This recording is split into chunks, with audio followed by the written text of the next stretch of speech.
Thank you for joining us for this session, Safe Employees, Secure Business. Enabling a secure remote workforce is more critical than ever before.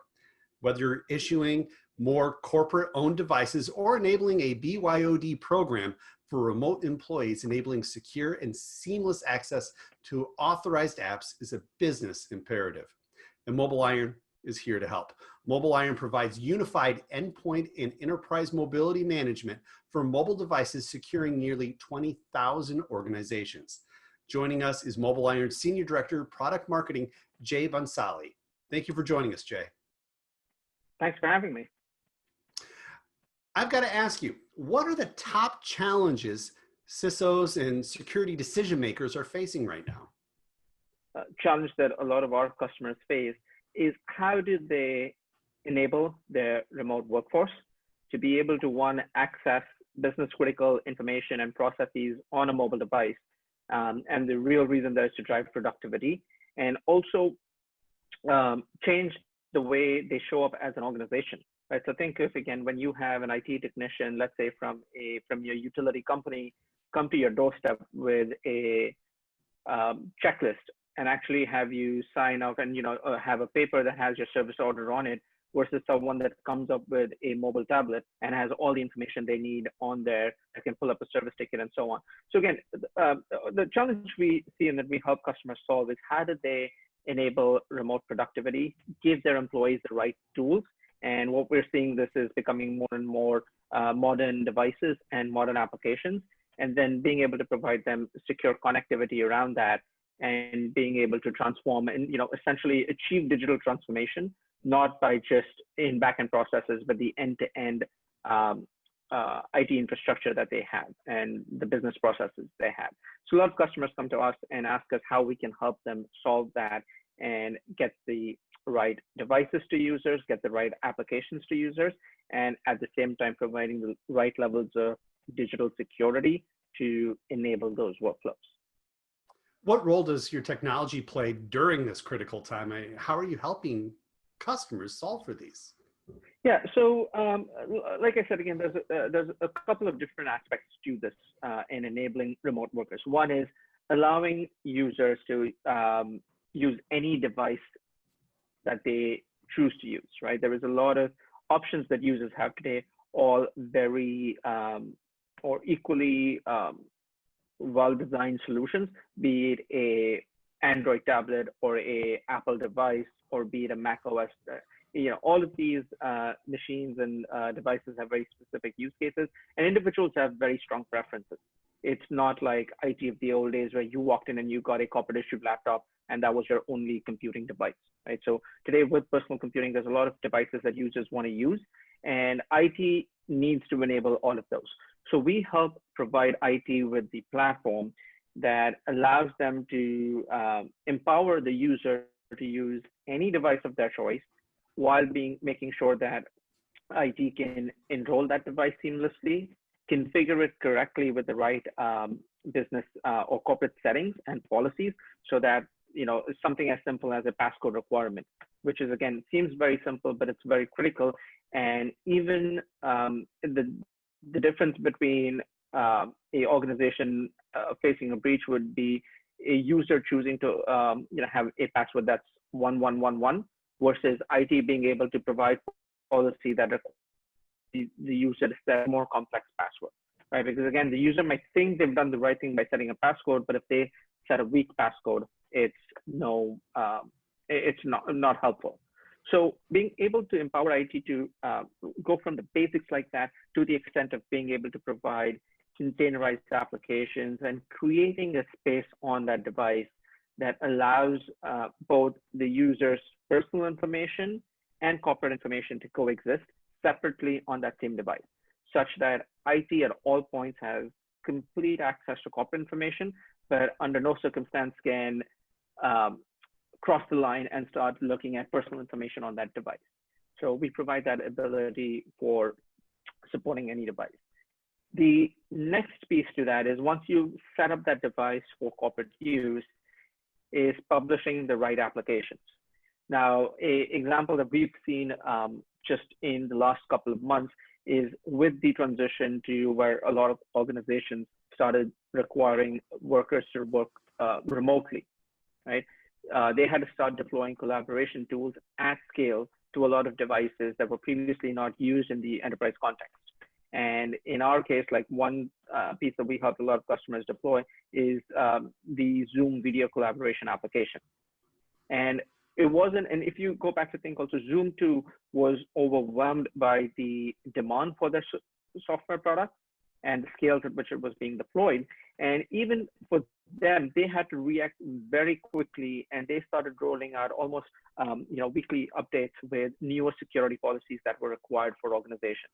And as they did that, we enabled our customers to quickly deploy those newer versions of Zoom, the newer policies that were implemented, and allow IT to activate those policies on users' devices remotely without the user even having to do anything. So Zoom introduced this concept of having a password required for every meeting because of this phenomenon of Zoom bombing. What MobileIron new customers could do is deploy the settings to automatically convert that application to require a passcode remotely without having the user having to go into the Zoom settings and configure anything.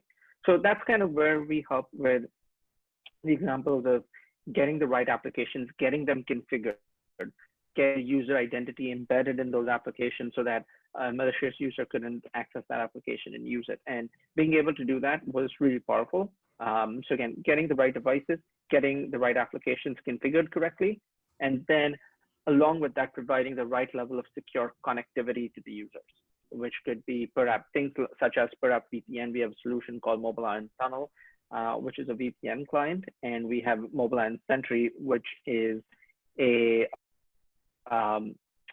intelligent security gateway that sits at your at the egress of your data center and is constantly, it's kind of the head end for all of your mobile traffic or any of your traffic that's coming in from other devices managed by MobileIron, and it could include Mac OS and Windows 10 devices. And it's providing the same level of security that you would expect from a typical firewall, but it's just more specific and more tailored to protect user privacy, where we can start taking looking at app data at a per app level. So if the user is trying to use Facebook on a device, we would ignore that traffic. So IT can never look at what the user is doing on Facebook. But if suddenly the user is trying to go to Salesforce, the VPN connection is automatically triggered, and all of that Salesforce data is being transported securely either directly to Salesforce or through your headend, depending on how you have it configured. So those are kind of the idea. The baseline UEM platforms allows organizations to secure any device, deploy the right applications, provide secure connectivity, and when any of these pieces or anything is out of compliance, be it the device, the application, or the network that the user is, we can very quickly revoke access, quarantine the device until the device comes back to compliance, kind of giving the IT administrator end-to-end lifecycle management for those mobile devices and managed desktops and laptops too. How do you help customers deal with emerging threats, given everyone's working remotely on a variety of networks? Yeah, so what we've already seen with this shift where a lot of employees are now starting to work remotely, a lot of times on their home networks or other networks, it's more and more critical to make sure that end-to-end data is encrypted.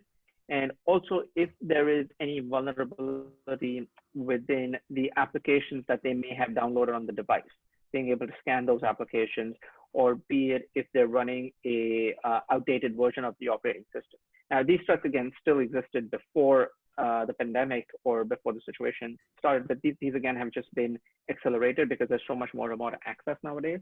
And we provide two approaches for organizations to deal with this threat. One is the traditional threat defense model, where we have threat defense capabilities embedded into our products that allow the customer to detect and remediate or react to any vulnerabilities that are found in the operating system of the device itself. If there's anything found at the application level, and these could be applications that the user has downloaded or has been provisioned by IT, if there is a malicious version of the application that somehow gets onto the device, we can wipe that. We can quarantine the device and instruct the user to wipe the application if a vulnerable version is found. And even at the network level, if we detect any man-in-the-middle attempts or attacks being executed against that device or the user, we can very quickly quarantine that device. And all of this happens locally on the device. So it's all based on behaviors that the device or the application is exhibiting and doesn't require a connection to the internet. So there's a lot of things that we can do with threat defense on the device itself. Now, threat defense is one part of it. There is another piece that we're solving, and this is more the fundamental challenges we have with security today, is where when you look at the recent data breaches that have happened and the reports, more so than ever, we're seeing that the pre-existing or the most likely hack that's being used or the most likely route for the malicious users into an organization is through stealing users' credentials, right? And this is, again, all of our security infrastructure today relies on a username and password.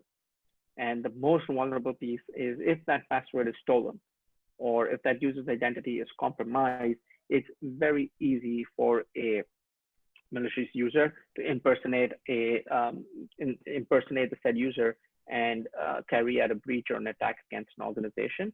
And what we're doing is giving organizations the ability to deploy passwordless multi-factor authentication by deploying secure mobile devices as the identity and the primary factor for user authentication. So essentially replacing the password, which again, the users hate, which is easy to hack today, and it's a nightmare to manage. We remove that piece and replace it with a user's mobile device. And we leverage the biometrics that are embedded in the device. We leverage our ability to have visibility onto the posture of the device, have threat defense on the device, and also our ability to deploy identity certificates on that device, and then use that as a mechanism to provide multi-factor authentication without the need for passwords. And this is whenever a user is trying to access a business resource, we can perform authentication using a mobile device and then provide the user with passwordless multi-factor authentication.